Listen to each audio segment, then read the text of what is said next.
Thank you. I tell you to hold it. Just turn your hold.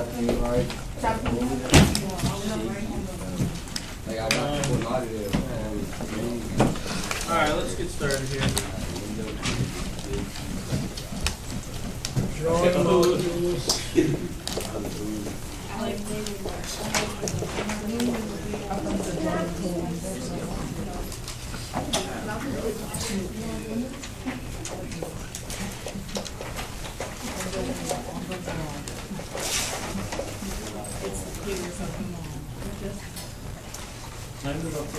Yes. All right, so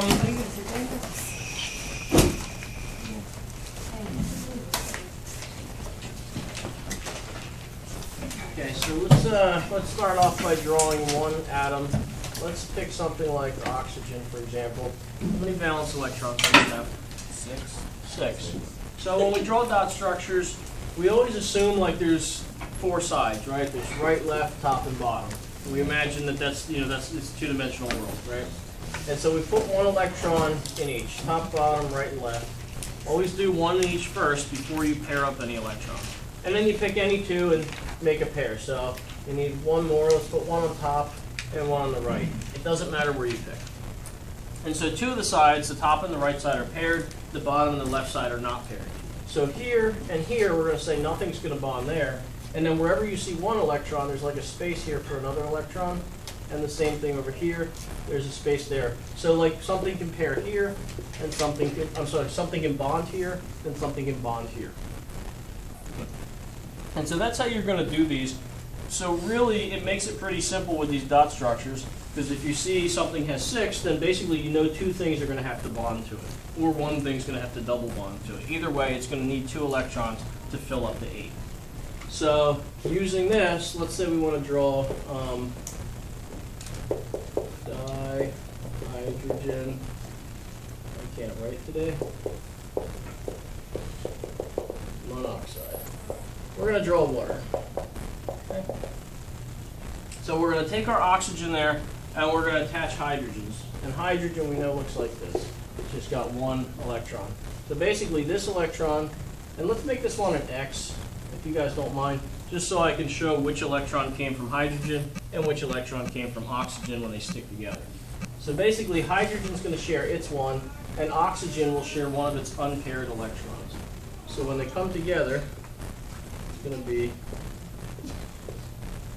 here's oxygen's electron, and then hydrogen shares 1. And then, and these 2 together, of course, are your covalent bond. And then we know we need another hydrogen on the bottom, and there, it's going to share an electron. And there we go.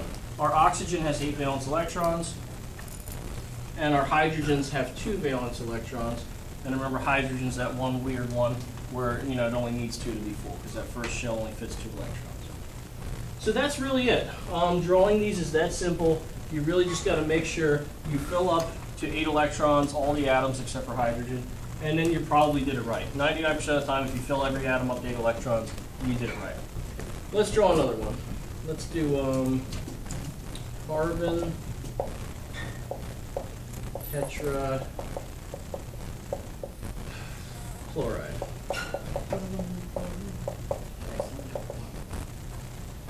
Okay. So whatever. What's the formula first? Let's get that down. CH. Yeah, they're together. CH4. CC what? L. CL4. Yeah. Yeah, these 2 be together. I'm sorry, should be a space there. Yeah, CCl4. So 1 carbon and 4 chlorines. Let's draw each one separately. Carbon looks like this. We didn't put a plus sign because they're reacting. And chlorine. How many valence electrons does chlorine have? How many valence electrons? 7, right? It's group 7A, so it's going to have 7. So we're going to do 1, 2, 3, 4, and then we start pairing them. 5, 6, 7. So if you look at chlorine, there's only one little space for an electron to go, right? Only on the left side. So that should tell you chlorine can only have 1 bond, right? And then if we look at our carbon, Carbon has 4 little empty spaces, right? So that means carbon can have a bond on the right side, the top, the left side, and the bottom. So it kind of makes sense that all 4 of the chlorines are going to bond to the carbon, right? Looking at this, because chlorine can only stick to one thing.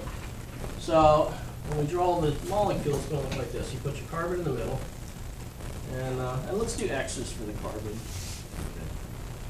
Just again, so we know where the electrons came from. So the carbon has its 4 electrons. And then each chlorine is going to come over. Chlorine's going to share 1, right? So they each share 1, so there's your covalent bond. And then the chlorine still has its other 6 to itself.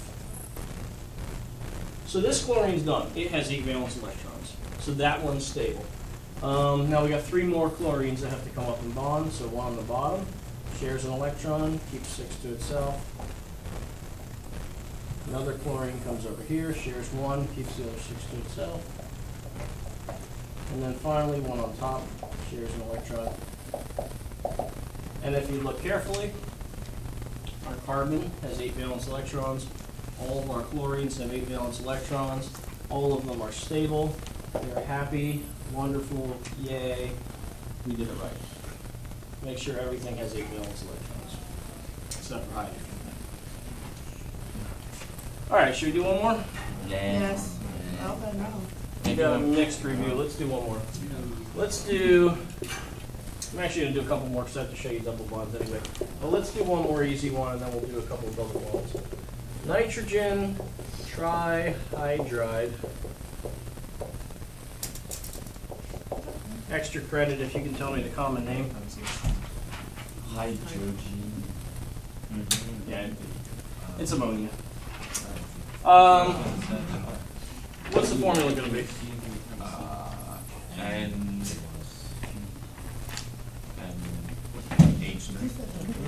NH3.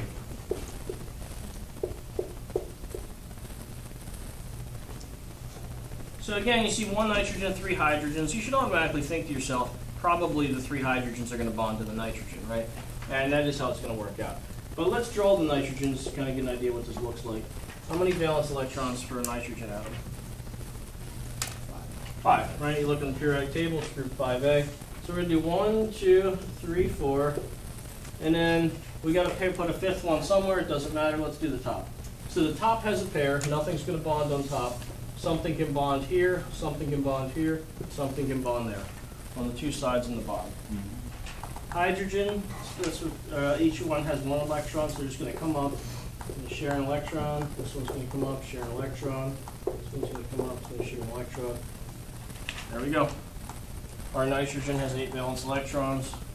It's full. Our hydrogen has 2, which is what it takes to fill up hydrogen, and we're happy.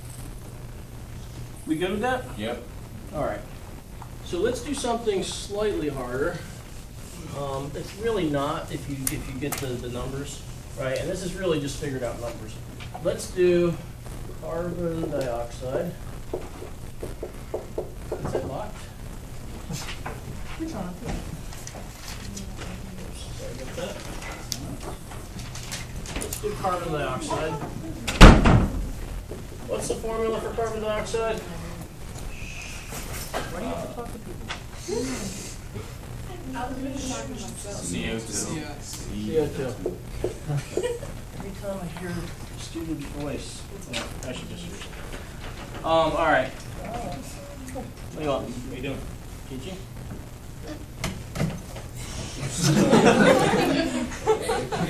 I thought you were like, let's do this, do that. I don't know. Did they want to just call back in? What does he want? I'll forget it. He can stay if he wants to. Alright, sit I'll down. tell him. Alright. Let's do oh, what was I mean?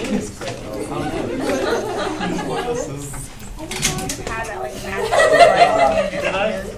It's Asia's fault. She got me mad. Is that his key? Alright, let's draw these here. Here's carbon.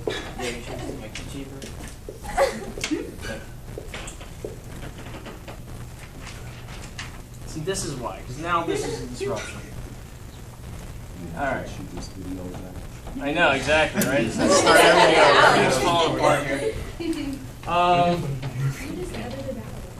What's up? What do you guys want? You just want to hang out? Yeah, I'm looking at the clock. All right, sit in the back. Wow. You leave it. He encouraged it. He was like, okay. Skip that. Okay. Chat later. Okay, so look at this, right? Carbon has 4 valence electrons. How many does it need? 2. It has 4. It needs 4 more, right?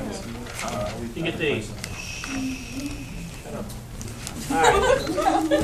It needs 4 more. It needs to pair up all these electrons to get to 8, right?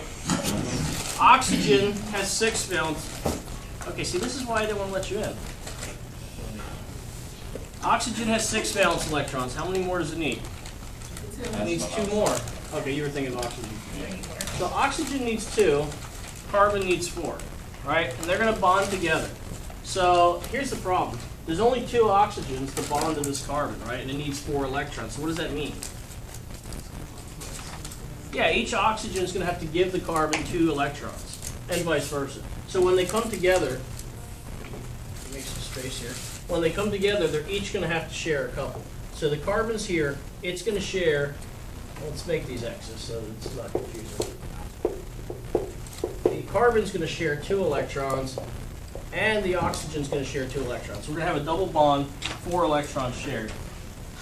And then this one has 4 already, and it didn't share. So that's 8. So now counting the double bond, the oxygen has 8 valence electrons. And then we're going to do the same thing on the other side. The carbon's going to share 2, the oxygen's going to share 2, and then it still has the 4 that it didn't share. And now this one has 8 valence electrons. So these ones here, right, these count for both the carbon and the oxygen, the double bond. And so now everything has 8 valence electrons. Now they're all happy. Yay. Smile. All right. That was a smile face. Does that make sense? Yes. Yeah. Do one more? No? We're good? Yes.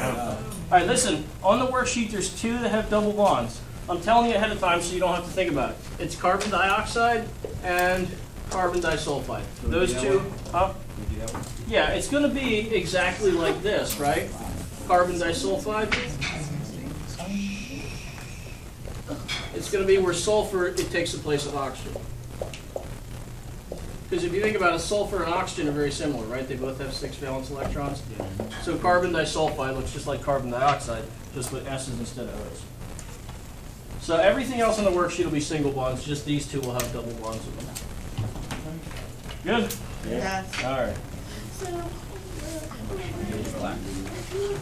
feel like I'm just going to keep all that nonsense in the video, so I feel like Just do it.